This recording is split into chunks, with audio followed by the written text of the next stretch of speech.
দুই বাংলা তার প্রেমে বান্ধবী। নেট মাধ্যমে তার অনুরাগীর সংখ্যা বিপুল। তিনি কি করছেন, কোন পোশাক পরছেন, কার সঙ্গে কথা বলছেন, এই নিয়ে চর্চার শেষ নেই। তবে তার থেকে বেশি কৌতূহল তার ব্যক্তিগত জীবন নিয়ে।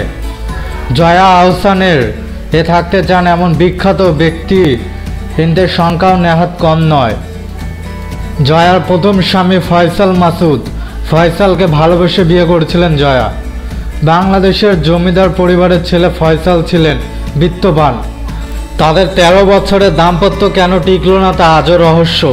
জমিদার ঘরণী হয়ে জয়ার গুছিয়ে সংসার করা একে অপরের প্রতি কতটা অনুরক্ত ছিলেন তারা, তাদের কাছের মানুষরা জানেন সব।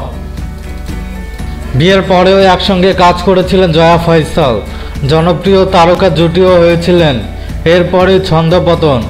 কোথাও যেন জনপ্রিয়তা বাড়ছিল জয়ার, তুলনায় কিছুটা পিছিয়ে ছিলেন ফয়সাল। এই সাফল্যই হয়তো তাদের দাম্পত্যের অসাফল্যের কারণ হয়ে দাঁড়ায়। তাদের মধ্যে বাড়তে থাকে মনোমালিন্য, দূরত্ব ক্রমশ বাড়তেই থাকে। চেষ্টা করেও যা ঠিক করতে পারেননি ফয়সাল, যার পরিণতি বিবাহ বিচ্ছেদ। ২০১১ সালে পাকাপাকিভাবে আলাদা হয়ে যান তারা। দুজনে কেউই আরও ৭ পাকে বাধা পড়েননি।